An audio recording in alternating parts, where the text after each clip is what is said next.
우리 주변에 누가 ISFJ예요? 모르겠는데요? 알아봐야 될 것 같은데? 대표님! 진짜로? 네! 안 믿으시는 거예요? 우리 이수연 대표님이 ISFJ였어요? 네. 모르고 계셨어요? 좀 몰랐어요. 그래서 본인을 왜 드러내기보다는 뒤에서 이렇게 지지해주고 서포트해주시는 역할을 굉장히 많이 하고 아, 그렇군요. 그래서 있는 유형이래요. 저를 구원해 주셨군요. 그런가요? 그렇죠. 네. 너 왜 그래? MBTI로 설명하는 그림책 시간입니다. 오늘 MBTI 뭡니까, 신하 선생님? ISFJ 유형입니다. 그게 뭐예요? ISFJ. 네. 돌봄의 에너지가 굉장히 강한 유형이에요. 그러니까 수호천사 느낌? 주변 관계에 되게 관심이 많고요. 책임감이 높거든요. 어떤 의사 결정을 할 때 본인의 생각만 하는 게 아니라 타인의 입장을 고려하여서 의사 결정을 하고 문제에 대처하는 특징이 있고 끝에 J가 붙잖아요. 그래서 뭔가 시키지 않아도 스스로 알아서 계획하고 혼자 스스로 해내는 유형이라고 볼 수 있습니다. ISFJ 유형에서 좀 유명한 분이 엘리자베스 2세 여왕이시거든요. 근데 엘리자베스 2세 여왕님이 황소자리예요.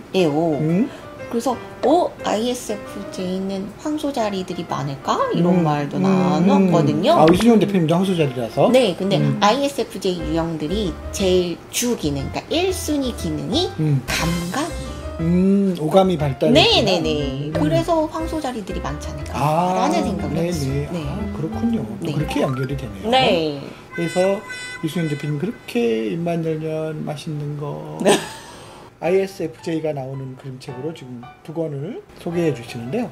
일단 행복한 호수아비를 우리 진 작가님이 어떤 책인지 소개 먼저 해주세요. ISFJ 유형에 맞는 그림책으로 첫 번째 행복한 허수아비라는 책인데요.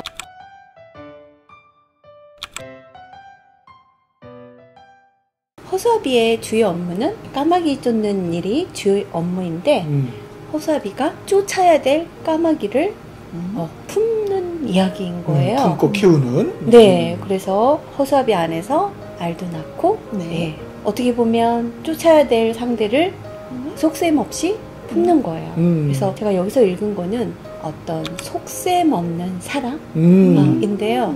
속셈 없는 관계, 속셈 없는 아름다움. 속셈 없이 살아간다면 우리 일상이나 관계나 이런 거에 있어서 많은 갈등들이 해소가 될 텐데 허수아비 이야기 속에서 어떤 속셈 없는 사랑이라는 키워드를 한번 읽어봤고요. 사실 관계에서 많은 사람들이 대가를 바라고 좋아하는 건 아니잖아요. 좋아하는 데는 이유가 없는 거잖아. 네, 대부분 그렇지만 그런 사람들도 있더라고요. 대가를 바라는 분도 계시나? ISFJ가 돌봄의 에너지가 있다고 했잖아요. 그럼 누가 ISFJ일까요? 돌보는 애죠.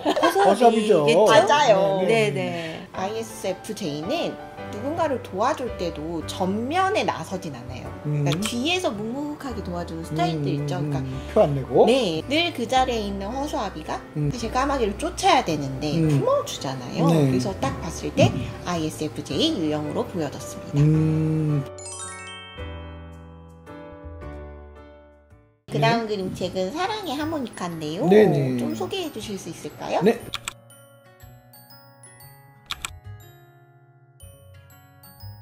미카즈 작가님이 이제 제 그림책 워크숍에 와서 이 작품을 만드셨기 때문에 처음에 이제 이 스토리를 들고 왔을 때 깜짝 놀랐어요. 어떤 점에서요? 병원에 있는 심장병에 걸린 꼬마곰 이야기예요. 꼬마곰이 부모님이 자기 때문에 이제 아이고 병원비를 어떡하지 뭐 이런 걱정하는 얘기를 듣고 내가 이 세상에서 사라지는 게 낫지 않을까 이런 생각을 한다는 게 되게 너무 위험한 생각이잖아요. 그림책으로 다루기에 어렵다 싶을 만치로 좀 심각한 소재를 가지고 시작을 했고요. 소재 자체가 보통 그림책에서는 보기 어려운 굉장히 파격적인 이야기였기 때문에 저도 많이 당황했던 그래서 소재가 가지고 있는 어려움을 어떻게 그림책으로 좀 자연스럽고 아름답게 콘티를 만들 것인가 가지고 작가님하고 긴 시간 작업했던 기억이 남고요. 잘 마무리가 되어서 출간돼서 많은 분들의 사랑을 받고 있어서 네. 기쁘게 생각하고 있고, 미까지 작가님이 가지고 있는 작가로서의 역량도 역량이지만 네. 본인이 예술활동을 하게 만드는 신념, 선한 영향력을 끼치고자 하는 의지, 그런 것들이 저는 개인적으로 미까지 작가님을 존경스럽다라고 얘기하고 싶을 정도로 네. 선의가 굉장히 굳건하시고 용감하시고. 네. 사랑의 하모니카에서 ISFJ 유형은 고슴도치 할아버지. 고슴도치 할아버지가. 네. 비슷한 처지에 있는 아이의 그 마음을 알아채고 가서 이제 돌봐주시잖아요. 근데 사실 ISFJ가 약간 신데렐라 같은 캐릭터를 가지고 있어요. 고난이 있지만 그걸 내색하지 않는다는 거죠. 네, 왜 신데렐라 보면 그 힘든 그 집안일 다 하면서도 되게 막 노래하고 막 이런 거 있잖아요. 그런 에너지가 있는 거죠. 할아버지도 본인의 병으로 인해서 분명히 고단한 삶이었을 텐데 나타내지 않고 본인과 비슷한 생각을 하는 아이에게 돌봐주는 에너지로 품어주시는 거, 어떤 다른 희망을 주시는 거, 이런 게 ISFJ 유형으로 보여지더라고요. 네. 그 돌봄 이상의 어떤 그러면 구원의 능력이 있는 거네요, 그죠? 네, 아무래도 수호천사 캐릭터니까. 네. 저는 이 책에서 네. 미까지 작가님을 처음 알게 됐고요. 처음 아셨군요. 네.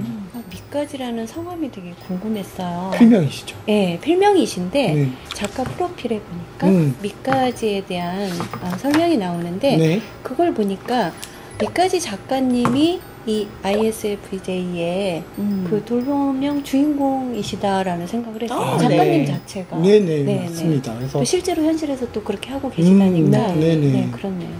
맞습니다. 작가들이 본인이 타고난 에너지를 담아서 예술 작품을 만들고 네. 그걸 통해서 또 독자들에게 힐링을 전하는 네. 그게 바로 예술의 힘이고 예술가와 독자의 관계가 아닌가. 네. 그런 생각이 듭니다. 네. 네. ISFJ가 그렇게 훌륭한 사람들이었군요. 전면에 자신을 드러내지 않기 때문에 ISFJ 유형이 ISFJ 유형이 맞나? 라고 못 알아차리실 수 있지만 주변에 나를 묵묵히 응원해주는 그 누군가가 있다면 아마도 ISFJ 유형일 거다.